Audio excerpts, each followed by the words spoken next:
السلام علیکم ورحمۃ اللہ وبرکاتہ۔ آج ہم جو کتاب شروع کرنے جا رہے ہیں اس کا نام ہے شکریہ۔ شکریہ یا ہم اسے کہیں گے الحمدللہ۔ اب اس کتاب کا جو پہلا چیپٹر ہے اس کا نام ہے قانون فراوانی، لا آف ابنڈنس۔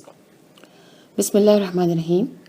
ہمارے پاس دو طرح کے اختیارات ہیں، یا تو زندگی خوشحال، مطمئن اور کامیاب انداز میں گزاریں، یا پھر لڑتے جھگڑتے چھوٹی چھوٹی جائز ضروریات پوری کرنے کی ناکام کوشش کرتے ہوئے بیماری اور بدحالی میں گزاریں۔ ہم چاہتے ہیں کہ ہمارے تعلقات ہمیشہ خوشگوار رہیں، ہم چاہتے ہیں کہ لوگ ہم سے خوش رہیں، ہم چاہتے ہیں کہ ہمیشہ چاق و چوبند رہیں، ہم چاہتے ہیں کہ ہم اپنی اور اپنوں کی تمام ضروریات بآسانی پوری کر سکیں، ان کی زندگی نت نئے تجربات سے بھر دیں۔ سب سے بڑھ کر ہم یہ چاہتے ہیں کہ ہم اپنے رب کو راضی کر لیں۔ ہم میں سے زیادہ تر لوگ، بلکہ ہر کوئی، یہ ساری چیزیں چاہتا ہے۔ دنیا بھر میں ہر روز بے شمار تربیتی پروگرام منعقد کیے جاتے ہیں، مضامین، کالم اور کتابیں یہ بتانے کے لیے لکھی جاتی ہیں کہ کس طرح ان خواہشات کے حصول کی تکمیل کی جائے۔ زندگی بہتر انداز میں گزارنے کے لیے ہم اپنے طور پر بھی کوشش اور تجربات کرتے رہتے ہیں۔ اس کے باوجود بھی ہم ایسی زندگی نہیں گزار پاتے جو انسانیت کے شایان نشان ہو۔ ہم غربت، جہالت، بے روزگاری جیسے مسائل سے دوچار ہیں۔ ہمارے رشتوں میں محبت، قربانی اور رواداری کا فقدان رہتا ہے۔ اچھی زندگی ہمارے لیے خواب بن جاتی ہے، وہ خواب جو ہم ہر رات دیکھتے ہیں۔ زندگی ایک معمہ بن جاتی ہے جسے سمجھتے سمجھتے پوری زندگی گزر جاتی ہے۔ اب اس کتاب کا مقصد کیا ہے کہ نہ صرف اس قانون کو بیان کیا جائے بلکہ اس پر عمل کرنا آسان بنا دیا جائے، تاکہ ہماری زندگی صحت، محبت، دولت اور خوشیوں سے بڑھنے کے ساتھ ساتھ اللہ کی رضا سے بھی معمور ہو جائے۔ اس فارمولے کو اللہ تعالیٰ نے قرآن کریم میں بہت واضح انداز میں بیان فرمایا ہے۔ اللہ تعالیٰ سورہ ابراہیم آیت نمبر 7 میں فرماتے ہیں، لَإِن شَكَرْتُمْ لَأَزِيدَنَّكُمْ وَلَإِن كَفَرْتُمْ إِنَّ عَذَابِي لَشَدِيدٌ۔ اگر تم شکر گزاری کرو گے تو بے شک میں تمہیں زیادہ دوں گا، اور اگر تم ناشکری کرو گے تو یقیناً میرا عذاب بہت سخت ہے۔ زندگی کے جس شعبے میں بھی آپ کچھ حاصل کرنا چاہتے ہیں، چاہے صحت ہو، محبت ہو، عزت ہو، علم ہو یا کوئی عظیم کارنامہ سر انجام دینے کا عزم، فارمولہ اس کا یہی ہے کہ شکر ادا کیا جائے۔ ہمارے لیے یقین اور اطمینان کی بات یہ ہے کہ یہ فارمولہ انسان کا بنایا ہوا نہیں ہے کہ جس میں خطا کا امکان ہو۔ یہ فارمولہ تو اس ہستی کا دیا ہوا ہے جس نے زمین اور آسمان ہی نہیں، ستاروں سے آگے بھی جہاں اس طرح تخلیق کیے ہیں کہ رائے کے دانے کے برابر بھی کمی یا زیادتی نہیں رکھی۔ ٹھیک ٹھیک اندازے کے مطابق وہ ہستی ہمیں بتا رہی ہے کہ کچھ بھی حاصل کرنا کتنا آسان ہے۔ نہ صرف خود بتایا بلکہ اس کائنات کی سب سے محبوب اور محترم ہستی حضرت محمد مصطفیٰ صلی اللہ علیہ وسلم سے بھی اپنے متعلق کہلوا دیا، جو شکر ادا کرتا ہے میں اسے مزید عطا کرتا ہوں۔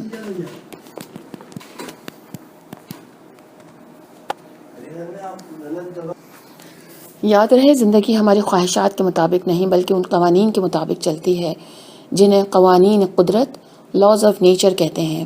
کچھ قوانین ہم نے جان لیے ہیں لیکن بہت سے قوانین جاننا باقی ہیں۔ ہم یہ جانتے ہیں کہ اگر کسی چیز کو آسمان کی طرف اچھالا جائے تو وہ نیچے کی طرف آئے گی، ہوا میں معلق نہیں رہے گی، کیونکہ زمین ہر شے کو اپنی جانب کھینچتی ہے۔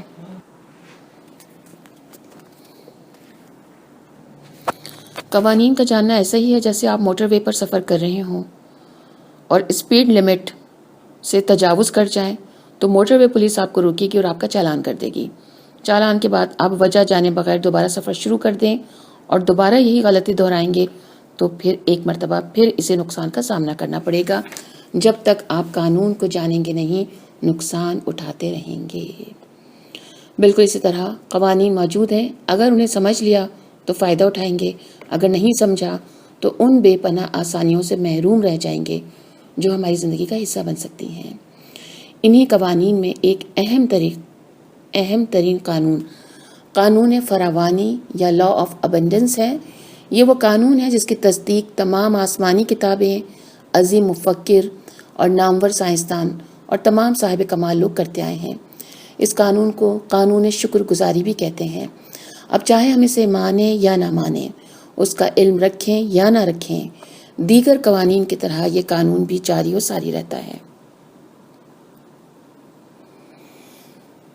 یہ قانون اس بات کا تعین کرتا ہے کہ کون کتنی پرسکون زندگی گزارے گا اور کون کتنی بے چین، کون لوگوں کے ساتھ بھرپور تعلقات رکھے گا اور کون اذیت ناک، کون صحت مند زندگی گزارے گا اور کون تھکی تھکی اور بیمار، کون خوشحال زندگی گزارے گا اور کون بدحال، کس کی زندگی علم و عمل سے عبارت ہوگی اور کس کی بے عملی سے۔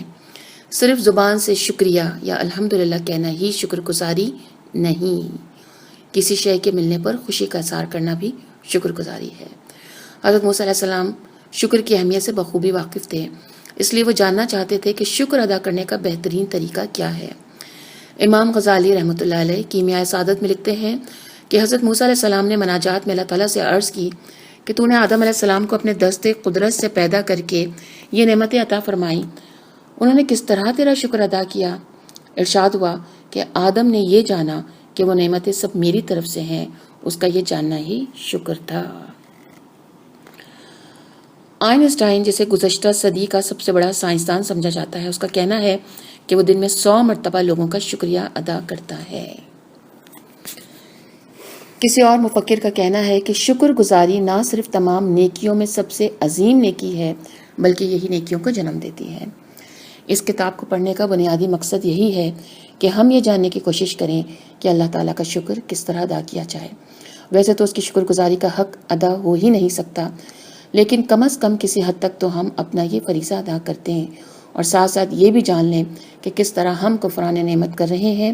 اس کے بدلے یقیناً اللہ تعالیٰ ہمیں دنیا اور آخرت میں ہر طرح کی خوبی اور بھلائی عطا فرمائے گا اور آخرت میں آگ کے عذاب سے بھی بچا لے گا۔ اس بات سے کوئی فرق نہیں پڑتا کہ آپ کون ہیں، کہاں ہیں یا کن حالات میں زندگی گزار رہے ہیں۔ جیسے ہی شکر گزاری کے راہ پر چلنا شروع کرتے ہیں، حالات حیران کن انداز سے تبدیل ہوتے جاتے ہیں، کیونکہ یہ وہ قانون ہے جس کا وعدہ اللہ تعالیٰ نے قرآن حکیم میں کیا ہے کہ جیسے جیسے شکر گزاری کا تناسب ہماری زندگی میں بڑھے گا، اسی تناسب سے خوشیوں اور آسانیوں میں بھی اضافہ ہونا شروع ہو جائے گا۔ اس حوالے سے حضرت علی کرم اللہ وجہ کے الفاظ ہیرے موتیوں سے لکھ کر اپنے گھروں اور دفاتر میں آویزاں کرنے کے قابل ہیں۔ آپ فرماتے ہیں، نعمتوں میں اضافہ شکر گزاری کا ادنا ترین فائدہ ہے، لیکن حقیقت یہ ہے کہ ہمیں یہی نہیں معلوم کہ شکر کیا ہے اور کس طرح ادا کیا جاتا ہے۔ اس لیے ہماری دنیا دکھوں، بیماریوں، محرومیوں اور نفرتوں سے بھری پڑی ہے۔ یہ کتاب اسی سلسلے میں آگہی اور یاد دہانی کی ایک ادنا سی کوشش ہے۔ شکر گزاری کا موضوع ایک سمندر ہے، یہ کتاب ایک قطرہ بھی نہیں، لیکن اتنا ضرور ہے کہ شکر گزاری کا سفر یہاں سے شروع کر کے ایک بھرپور زندگی میں قدم رکھا جا سکتا ہے۔ آج سے شکر گزاری کے روش اپنائیں اور دیکھیں اس دنیا میں کیا کیا خزانے ہمارے منتظر ہیں۔ یہ کتاب بہت دلچسپ انداز میں لکھی گئی ہے، اسے پڑھنے کے لیے نہیں عمل کے لیے لکھا گیا ہے۔ یہ کتاب ہر قسم کے لوگوں کے لیے ہے اور ہر شخص کو اتنا ہی فائدہ ہوگا جتنا وہ اس پر عمل کرے گا۔ کرنا کیا ہے کہ روزانہ 10 سے 15 منٹ ہم اس کتاب کو دیں۔ جن کے پاس یہ کتاب موجود ہے وہ اسے پڑھیں، جن کے پاس نہیں ہے وہ اس لیکچر کو غور سے سنیں اور دیکھیں کہ ہر آنے والا دن کس طرح پچھلے دن سے بہتر ہوتا جا رہا ہے۔ چیزیں کس طرح آپ کی خواہشات کے مطابق چلنا شروع ہوتی جا رہی ہیں، کس طرح آپ کی زندگی میں محبت اور سکون داخل ہو رہا ہے۔ اگر آپ کو سفر کرنے کا، گھومنے پھرنے کا شوق ہے تو مواقع کس طرح سامنے آ رہے ہیں۔ اگر آپ خود کو صحت مند اور چاق و چوبند دیکھنا چاہتے ہیں تو کس طرح توانائی آپ کے رگ و پے میں سرایت کرنا شروع ہو گئی ہے۔ کس طرح آپ کے پاس پیسے آ رہے ہیں جس کی مدد سے نہ صرف آپ کی بلکہ ان سب لوگوں کی زندگی بہتر انداز میں گزر رہی ہے جس پر آپ انحصار کرتے ہیں یا آپ سے امیدیں وابستہ کیے ہوئے ہیں۔ چاہے آپ نوکری کی وجہ سے پریشان ہوں یا رشتوں کی طرف سے، شکر گزاری سے سب مسائل حل ہوتے چلے جائیں گے۔ یہ بات اتنے وثوق سے اس لیے کہی جا رہی ہے کہ اس کی بدولت بے شمار لوگوں کی زندگیاں تبدیل ہونے کے واقعات ہمارے سامنے موجود ہیں۔ اب اس کتاب میں کیا ہے؟ اس کا ہر موضوع ایک کہانی سے شروع ہوتا ہے، پھر عقلی یا سائنسی دلائل کے ساتھ اس کی تشریح بیان کی جاتی ہے۔ اس کے بعد روزانہ ہمیں ایک مشق یعنی ایکسرسائز کرنی ہے 5 سے 10 منٹ کے لیے۔ اللہ نے چاہا تو شکر گزاری کے ذریعے حالات بدلنا شروع ہو جائیں گے۔ اور پھر سمجھنے کی بات یہ ہے کہ حالات کس طرح بدلیں گے، آپ کچھ بھی کیسے حاصل کریں گے، یہ آپ کا مسئلہ نہیں ہے۔ آپ کا مسئلہ خواہش کرنا اور شکر کرنا ہے، باقی کام قانون قدرت کا ہے. فکر مند ہونے کی ضرورت نہیں. جیسے جیسے ایک کے بعد ایک چیپٹر ہم پڑھتے جائیں گے اور اس پر عمل کرتے جائیں گے، آپ کو احساس ہونا شروع ہو جائے گا کہ لاتعداد چیزیں ایسی ہیں کہ ان کا جتنا شکر ادا کیا جائے کم ہے، لیکن ہم نے انہیں یکسر نظر انداز کیا ہوا ہے. شکر گزاری کے جذبات خود بخود دل سے ظاہر ہونا شروع ہو جائیں گے.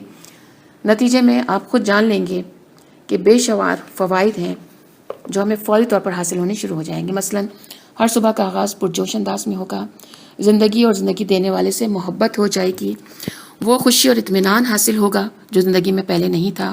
مشکلات آئیں گی لیکن یہ آپ کو توڑنے کی بجائے خوبصورت اور طاقتور بنا دیں گی. ہم زندگی میں کیا حاصل کرنا چاہتے ہیں اور آپ کے اہداف یعنی مقصد کیا ہیں، یہ جاننا بہت ضروری ہے. اور یہ عمل آج سے نہیں، ہزاروں سال سے جاری ہے. کسی بھی دور کی عظیم شخصیات کی زندگی کا مطالعہ کیا جائے تو ہمیں بخوبی اندازہ ہو جائے گا کہ انہوں نے پہلے اپنے اہداف کا تعین کیا، اس کے بعد ہی وہ اپنے مطلوبہ نتائج حاصل کرنے میں کامیاب ہوئے. فرض کریں آپ فٹ بال کا میچ کھیلنے جائیں، پوری تیاری کے ساتھ بہت سارے لوگ اسٹیڈیم میں آپ کا میچ دیکھنے کے لیے موجود ہوں اور آپ سے امیدیں لگا کر بیٹھے ہوں اور آپ کے لیے دعائیں کر رہے ہوں. آپ کی مخالف ٹیم بھی میدان میں آ جائے پورے جوش و خروش، امیدوں اور دعاؤں کے ساتھ. جیسے ہی میچ شروع ہونے والا ہو، دونوں طرف سے گول پوسٹ ہٹا دیے جائیں اور میچ شروع ہو جائے. آپ گیند لے کر بھاگ رہے ہیں، اپنے ساتھیوں کو گیند پاس کر رہے ہیں، لیکن چونکہ گول پوسٹ نہیں ہے لہٰذا آپ محض بھاگ رہے ہیں، کچھ حاصل نہیں کر پا رہے.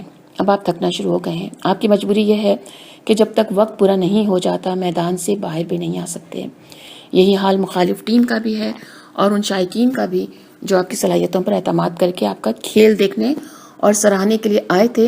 اب آپ بے دلی سے کھیلیں گے، ایک دوسرے سے الجھیں گے اور جوش و جذبے سے عاری ہو جائیں گے. نہ تو آپ پرجوش اور نہ ہی شائقین. بالکل یہی حال ہم اپنی زندگی کے ساتھ بھی کرتے ہیں. اپنی منزل کا تعین کیے بغیر بھاگنا شروع کر دیتے ہیں. سنگ میل کو منزل سمجھ کر خوش ہو جاتے ہیں، لیکن وقت گزرنے کے ساتھ پتہ چلتا ہے کہ یہ چراغ راہ ہے، منزل نہیں ہے. اس کا نتیجہ یہ نکلتا ہے کہ پہلے ہم اپنوں کے لیے، پھر اپنوں سے اور پھر اپنے آپ سے لڑنا اور الجھنا شروع کر دیتے ہیں، کیونکہ ہمیں پتہ ہی نہیں ہوتا کہ ہمیں زندگی کیوں گزارنی ہے اور کیسے گزارنی ہے. اس کے برعکس جب ہم اپنی منزل کا تعین کر لیتے ہیں تو راستے میں آنے والے مناظر سے مکمل طور پر لطف اندوز ہوتے ہیں. جیسے جیسے آگے بڑھتے ہیں منزل تک پہنچنے کا خیال ہی پرجوش کر دیتا ہے. اس دوران اگر مسائل آ بھی جائیں تو ولولے پست نہیں ہوتے، کیونکہ معلوم ہے کہ جس چیز کے لیے سفر کیا جا رہا ہے اس کے حصول کے سامنے مسائل کی کوئی اہمیت نہیں ہے. کسی مفکر کا کہنا ہے کہ کامیابی کی فتح آدھی تو اسی وقت حاصل ہو جاتی ہے جب کسی شخص میں اہداف کو مقرر کرنے اور انہیں حاصل کرنے کی عادت پیدا ہو جاتی ہے. مسلمانوں کے متعلق مشہور تھا کہ وہ رات کے راہب اور دن کے مجاہد تھے. یعنی رات میں عبادت، غور و فکر، منصوبہ بندی اور دن میں جد و جہد. ہم تمام سیاحوں کو جانتے ہیں کہ انہوں نے طویل عرصہ منصوبہ بندی میں گزارا تب کہیں جا کر دنیا کو دریافت کر سکے. کولمبس جب کہا کرتا تھا کہ سمندر کے پیچھے بھی ایک دنیا آباد ہے تو لوگ اس کا مذاق اڑاتے تھے، مگر اس نے ثابت کر دکھایا. جن لوگوں کا ہدف چاند تھا وہ چاند تک گئے اور جن لوگوں کا کوئی ہدف نہیں تھا وہ خلاؤں میں بھٹکتے رہ گئے. اپنے ارد گرد کسی بھی قابل ذکر شخصیت میں نظر دوڑائیں، آپ کو معلوم ہو جائے گا کہ وہ یہ بات اچھی طرح جانتے ہیں کہ وہ کیا بننا چاہتے ہیں اور کیا حاصل کرنا چاہتے ہیں. یہ واحد خوبی یعنی اپنے اہداف کا علم ہونا اتنا اہم ہے کہ اس پر ہماری کامیابی اور ناکامی کا مکمل انحصار ہے. لیکن ہر دور کی طرح اس دور کا بھی المیہ ہے کہ ہماری اکثریت اس بات سے لا علم ہے کہ وہ چاہتے کیا ہے اور اس کی زندگی کا مقصد کیا ہے اور وہ کون سی چیزیں جو اس کی زندگی کو مکمل کر سکتی ہیں. ہارورڈ یونیورسٹی میں ہونے والے ایک سروے کے مطابق دنیا کے 95% لوگ وہ ہیں جو یہی نہیں جانتے کہ ان کی زندگی کا مقصد کیا ہے، جبکہ 3% سے بھی کم وہ لوگ ہیں جنہوں نے اپنے اہداف لکھ رکھے ہیں. دلچسپ بات یہ ہے کہ اپنے مقاصد کو حاصل کرنے والوں کی اکثریت ان لوگوں پر مشتمل ہے جو اپنے مقاصد لکھ کر رکھتے ہیں یا انہیں کم از کم واضح طور پر علم ضرور ہوتا ہے. تو کرنا کیا ہے آج ہمیں پہلے دن وضاحت کے ساتھ لکھ لیں کہ ہم چاہتے کیا ہیں، لیکن اس بات کے لیے پریشان مت ہوں کہ وہ شے حاصل کیسے ہوگی. یہ آپ کا مسئلہ نہیں ہے. آپ کا مسئلہ خواہش کرنا، یقین رکھنا اور شکر ادا کرنا ہے۔ مثال کے طور پر اگر آپ کو آپ کی مرضی کی نوکری حاصل کرنی ہے تو وضاحت کے ساتھ سوچیں کہ کس قسم کی ملازمت آپ چاہتے ہیں، کس قسم کا ماحول چاہتے ہیں۔ اگر آپ تعلیم حاصل کرنا چاہتے ہیں یا اپنی اولاد کو اعلیٰ تعلیم دلوانا چاہتے ہیں تو پوری وضاحت سے سوچیں کہ کس ادارے میں، کس ماحول میں، کس جگہ آپ اپنے بچے کو داخل کرانا چاہتے ہیں۔ اگر آپ رشتوں کے حصول کے لیے پریشان ہیں یا اگر آپ ڈاکٹر بننا چاہتے ہیں، سائنسدان بننا چاہتے ہیں تو لکھ لیں، لیکن بات یہ یاد رکھیں کہ آپ کو اسپیسیفک ہونا ہے۔ اگلے چیپٹر کو شروع کرنے سے قبل یہ بہت ضروری ہے کہ تھوڑا سا وقت نکالیں اور ایک ڈائری کے صفحے پر ان تمام خوابوں کی فہرست مرتب کر لیں جن کو آپ حاصل کرنا چاہتے ہیں، اور پھر اس کے بعد کیا کریں کہ جب آپ انہیں حاصل کرتے جائیں تو لسٹ میں سے کاٹتے جائیں، اور یاد رکھیں کہ تقدیر ان لوگوں پر ہی مہربان ہوتی ہے جو ذہنی طور پر تیار ہوتے ہیں۔ زندگی میں جو چیزیں آپ حاصل کرنا چاہتے ہیں ان کے لسٹ بنائیے اور سامنے لکھیں کہ کیوں حاصل کرنا چاہتے ہیں، اور اس کے بعد اللہ تعالیٰ کی شکر گزاری شروع کر دیجئے۔ جو جو چیز ملتی جائے، چھوٹی چھوٹی چیزوں سے آغاز کیجئے، بہت ہی چھوٹی چھوٹی چیزوں سے۔ مثلاً میں آج چائے کا ایک اچھا کپ حاصل کرنا چاہتی ہوں، یا میں ایک اچھا ناشتہ کرنا چاہتی ہوں، یا میں آج اپنی مرضی کا ایک اچھا سا ڈریس پہننا چاہتی ہوں، یا میں آج اپنے ایک اچھے سے دوست کو فون کرنا چاہتی ہوں۔ چھوٹی چھوٹی چیزوں سے سٹارٹ کریں، اور جیسے جیسے وہ آپ کی چھوٹی چھوٹی خواہشات پوری ہوتی جائیں تو الحمدللہ کرتے جائیں، شکر ادا کرتے جائیں، شکر گزاری کو بڑھاتے جائیں۔ اللہ تعالیٰ کا قانون، جیسے کہ اللہ تعالیٰ نے فرمایا کہ تم شکر کرو گے تو میں اور دوں گا، اس طرح سے انشاءاللہ تعالیٰ اللہ نے چاہا تو نعمتوں میں اضافہ ہوتا ہی چلا جائے گا۔ یہ ہماری پہلی ایکسرسائز ہے پہلے دن کے ساتھ۔ اللہ تعالیٰ ہم ساری لوگوں کی نیک خواہشات کو پورا فرمائے، آمین۔ وآخر دعوانا ان الحمدللہ رب العالمین۔ السلام علیکم ورحمۃ اللہ وبرکاتہ۔